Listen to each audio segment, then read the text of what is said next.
Frank, we got a question online. Yeah, go ahead. It's pretty long. Rachel, should I read this whole thing?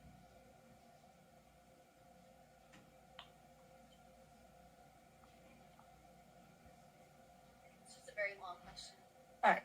I'm just going to ask it question by question because there's multiple questions. All right. Can someone address the Woodbridge BDA? Is this really a success considering the only development has been a major source of air pollution? The one recently cited for violations and fined for DEP. All right, I'm going to start with that, and then our BDA manager for that project, Tony Finley, is going to add to it. So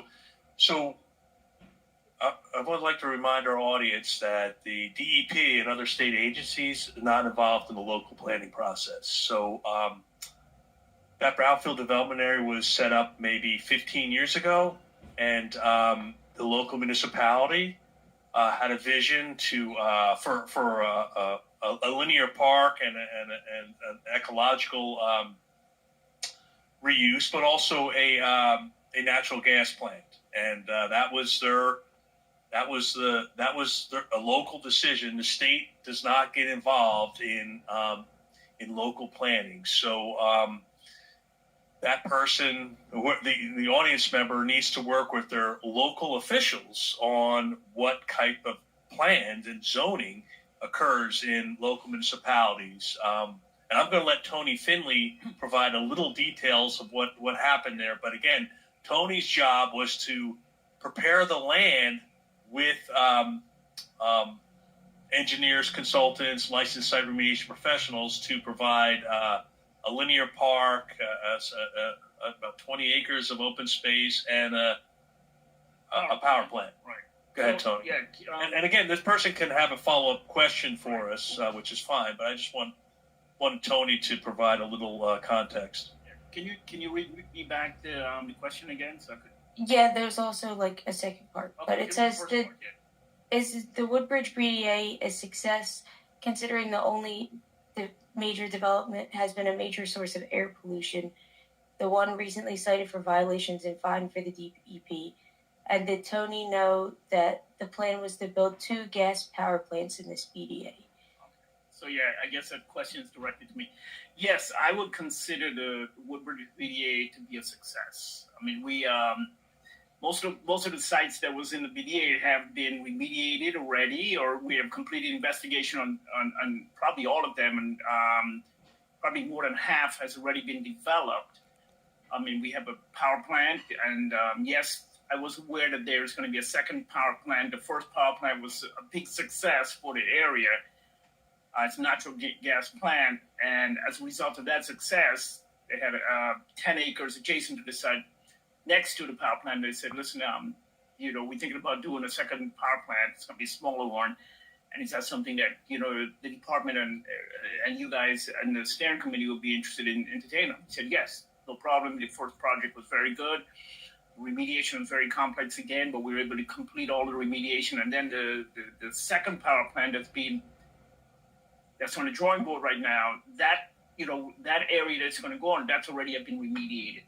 In terms of any air quality issues, I'm not aware of any air quality issues on the project. I know there is some pushback about the second power plant, but I know that's something that's being taken up by the planning board. So I think they're going to work that out. But I was told that everything is going to be worked out. All the issues that public had regarding it, that's all been addressed, and everybody should be on board. So, that's kind of where we are right now. We meet regularly. It's a very dynamic group. We have good representation on the steering committee. We have people from the municipality. We got developers on the steering committee. We even have environmental active groups on the committee also, too. So we really have a good representation. We've got to make sure that everybody's on board before we move forward with whatever the redevelopment is. So again, like I said, this is probably one of the most active and most successful BDA. And what was good about this BDA too, it didn't take a lot of HD or public funding. A lot of the funding was more privately funded that came straight from the redeveloper. Again, my role here and what they pulled off from me was just basically bringing together the department, from a technical perspective, giving my input, giving my comfort, so they could feel very comfortable on where to go and how to go about it. You want to give me the second part of that question, or the follow up? What we're going to do is, if you want to raise your hand, you will be unmuted to ask a question or contribute to the discussion. Then once you've been unmuted here, you'll have to unmute yourself and then you can ask your question. And we have this option because some of the questions are very long here.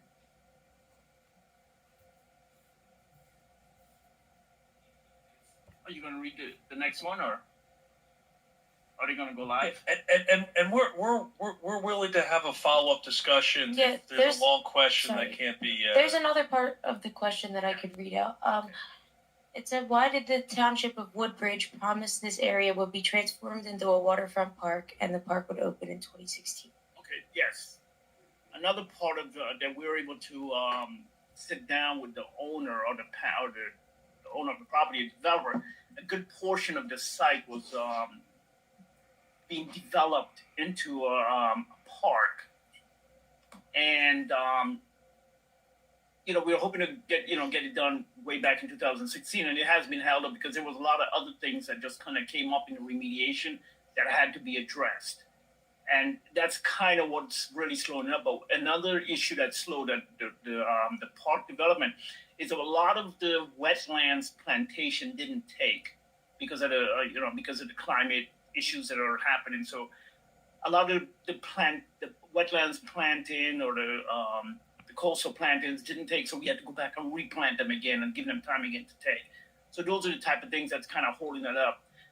The township is very, very, very, they want to get this park done because this park is going to be phenomenal. It's going to give them access to the Roundton River, and it's also going to it's going to be like a learning park too. It's going to be signage, boat walking, just going to give them boating, and all of those things are going to take place. So this is very, very important too. And it's going to kind of connect the area also too. It's just one of those things that, it's just some of the, remedial, not really the remedial action, but it's really more the development of the park is just not moving as quickly as it can because some of the plantings just didn't take. Is there a timetable on that, Tony? I mean, the timetable was like yesterday. I mean, okay. But as far as you're aware, the mayor and the township is still committed to the park and to providing access to the Raritan River. This project will get done. It's just sometimes the environment or the climate is not going to allow you. Some of the things are just not going to happen. And again, I think we also discovered some other contamination that was encroaching on the property. So we try to get that adjacent property owner to take responsibility for it. So then it became some litigation issues again that kind of slowed it up. But it shouldn't deter the project. It shouldn't, it's only going to probably slow down the redevelopment, but it is going to happen. This is something that's, we have that, agreement with the parties involved. There's an agreement in place that this project will get, this park is going to get done. Thank you, Tony. I think we're probably going to go into our next question, if that's okay. Yeah, there's a couple